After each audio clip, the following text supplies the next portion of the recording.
राजनीति की कुछ मिश्रित बातें कर लेते हैं। एक इस मंच से समीक्षा भी हो जाएगी और आपके ज्ञान का संवर्धन भी हो जाएगा। नमस्कार, मेहता टॉक्स पर आपका स्वागत है। मैं ज्ञानचंद प्रसाद मेहता। अरविंद केजरीवाल दिल्ली में इन दिनों बड़े बेचैन हैं। गठबंधन है इंडी अलायंस, उससे आश्वस्त होना चाहते हैं कि उन्हें कितना सीट मिलेगी, कितनी सीटें उन्हें मिलेगी। दिल्ली में 7 सीटों में से वे आश्वासन चाहते हैं, क्योंकि उन्हें अंदेशा है कि ऐसा ना इस निर्णय के होने के पूर्व वे जेल चले जाएं। वे चाहते हैं कि पूरे आशान्वित होकर के मुतमईन हो जाएं, तब जेल जाएं।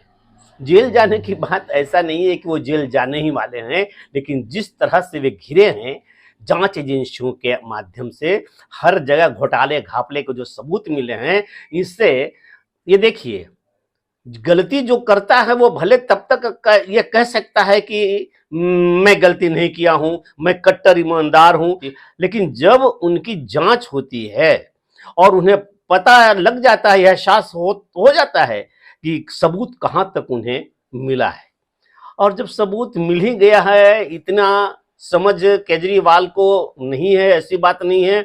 बहुत पढ़े लिखे व्यक्ति हैं, बहुत बड़ा ब्रेन है, उनको 20 खोपड़ा भी कहिए तो कम है। घड़ियाल के आंसू और बूढ़े शेर की तरह उनका संवाद होता है कि मैं क्या करूं, मैं तो लाचार हूं, मैं यह कर देता, मैं वह कर देता, और फोकटबाजी की राजनीति करने में बहुत पारंगत है। जनता इस बात को नहीं समझती है। दिल्ली केवल उत्तर प्रदेश और बिहार के मजदूरों से बसा हुआ नहीं है, वहाँ बड़े बड़े विद्वान भी रहते हैं। उन सबको सोचना चाहिए कि इस मुफ्तखोरी, उसके केजरीवाल जी के ऐसे जो आंसू बहाते हैं, जो कहते हैं मुझे काम करने नहीं दिया जाता है जी, उनको अब समझ लेना चाहिए कि वो बहुत ही बड़े पैंतरेबाज हैं और उनका कोई मकसद नहीं है सिवाय ऐसा कि कभी होता है ना, कोई सोचता है कि क्या मैं मुख्यमंत्री हो सकता हूं, और उन्होंने दाव लगाया, देखा तो हो सकता हूं, और उन्होंने एक दाव लगाया और अपने सभी साथियों को लपेटता और समेटता, उसके कंधे पर सवार होकर के, सर पर सवार होकर के, और मुख्यमंत्री बनकर दिखा दिया। और कभी कभी इस बंदे को मन में यह भी ख्याल आता है कि क्या प्रधानमंत्री भी मैं हो सकता हूं इसी तरह से करके। और मुझे लगता है कि जिस तरह की जनता है जो समझ नहीं पाती है या समझना नहीं चाहती है, अब मुझे क्या है, तो संभव है कि वो प्रधानमंत्री भी हो जाए तो ताज्जुब नहीं, क्योंकि आज के समय में ऐसे ही लोगों का बोलबाला है जो झूठ बखूबी बोले, लेकिन झूठ दूसरे पर लगाए कि वह आदमी झूठा है। जो झूठ ना बोले, जिसके पास ईमानदारी है, जो कर्तव्यनिष्ठ है, राष्ट्र के प्रति समर्पित है, निष्ठावान है, जैसा मैं कहा, उनको दिन में 10 बार कहो कि यह आदमी झूठा है, मोदी जी झूठा है, झूठा है, तो लोग झूठा मान लेते हैं कि शायद झूठे कुछ बोलते होंगे। और जो झूठा है, जो जिसका सारा इमारत खड़ा है इस बुनियाद पर झूठे का, उनके झूठ को कोई कहता भी है तो इधर से उधर हो लेता है। तो अरविंद केजरीवाल के विषय में यह कह रहा था कि वो जेल जाने का उनको आशंका लगता है, इसलिए वो अंदर ही अंदर यह तैयारी कर रहे हैं कि दिल्ली का मुख्यमंत्री अपनी पत्नी सुनीता केजरीवाल को बना दें, और यह स्वीकार कर लेगा आम आदमी पार्टी का कार्यकर्ता, नेता, तो मान लिया जाएगा कि भैया वाह, तुम भी बिहार के आरजेडी के नेताओं के तरह रीढ़ विहीन हो। क्या फर्क होगा फिर बिहार में और दिल्ली में यदि ऐसा हो जाएगा तो, जिसकी संभावनाएं हैं। बिहार में जब इन्हीं के तरह ईमानदार थे, कट्टर ईमानदारी की बात करने वाला लालू प्रसाद यादव जम करके चारा घोटाला किया, तब जेल गए, तो जेल जाते वक्त वो अपनी पत्नी श्रीमती राबड़ी देवी, जो निरक्षर थी, अपढ़ थी, उनको बिहार का मुख्यमंत्री बना दिया। लोग ताकते रह गए। एकमात्र रंजन यादव थे जिन्हें यह बात पसंद नहीं आई। खैर, तो उतना वो विद्वान होता कितना है, और विद्वानों से राजनीति नहीं चलती है। समझदार से, संवेदनशील से यह सबसे राजनीति नहीं चलती है।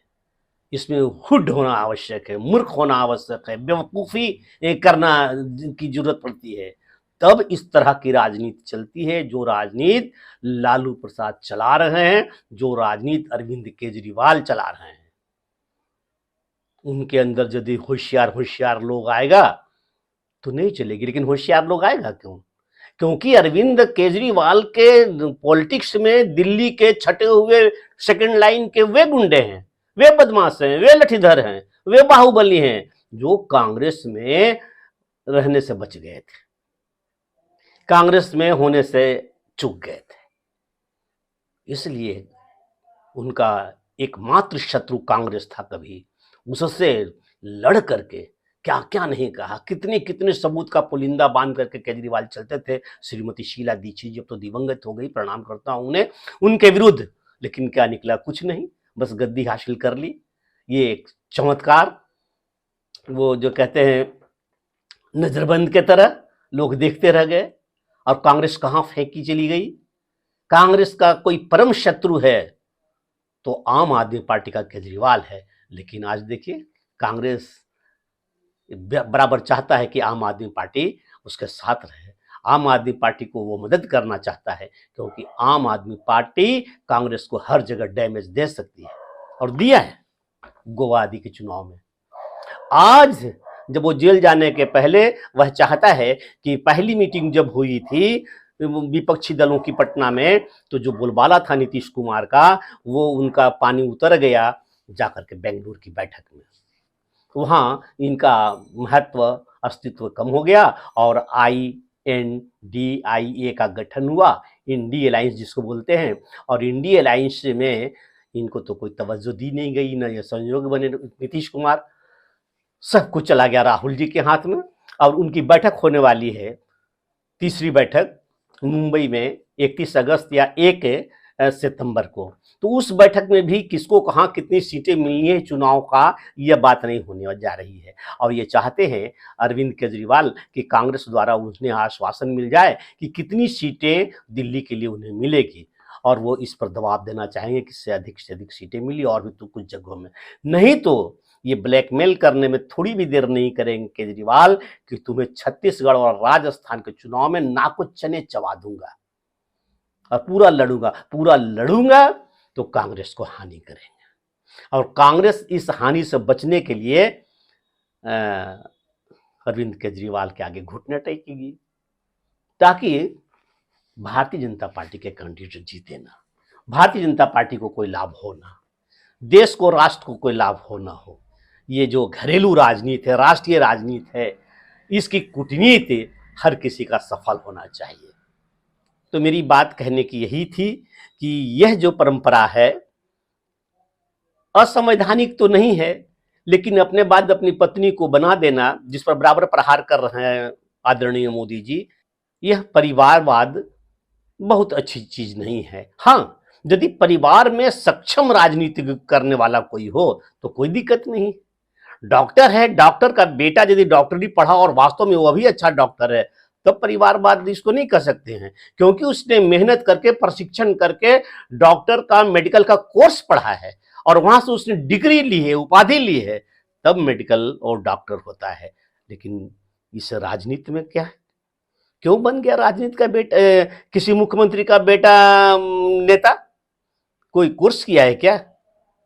तो फिर उसका बेटा, फिर उसका बेटा, फिर पत्नी, पत्नी का भी पुतहु, तो ये परिवारवाद है। वो केजरीवाल कर सकता है, लेकिन आश्चर्य है कि दिल्ली की जनता, जो मतदाता हैं, जिनके विषय मैंने पहले कहा कि कोई साधारण मतदाता नहीं, कितने होंगे अनपढ़ और साक्षर मात्र, बड़ी बड़ी बस्तियां हैं, बड़ी बड़ी कॉलोनियां हैं, अभिजात वर्गों के बड़े बड़े अपार्टमेंट्स हैं, वोट नहीं करते क्या?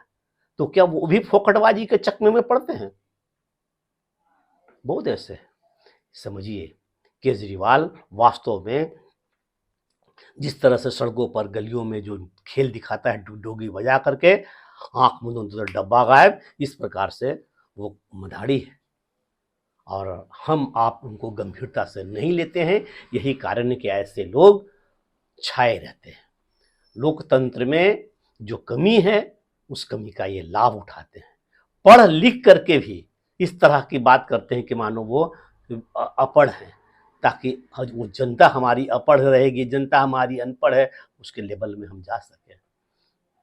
अभी छत्तीसगढ़ में बहुत सारी बातें करके आए हैं अरविंद केजरीवाल, स्कूल ठीक कर देंगे, स्कूल बहुत ख़राब आपका है, बिजली का वो जो बिजली तो आपकी आती ही नहीं है, मैं बिजली भी बराबर दूंगा 2400 घंटा और फ्री भी दूंगा। क्या बात है, ये लोकतंत्र में ऐसा भी कहा जाता है? फ्री कहाँ से लाओगे, दिल्ली में फ्री कहाँ कहाँ तक दिया? ये सब दुर्गुण है। ये सब जिस प्रकार के वादे किए जाते हैं, उन वादों पर भी रोक लगना चाहिए था चुनाव आयोग से कि किन किन चीजों का वादा कोई कर सकता है। हर नगल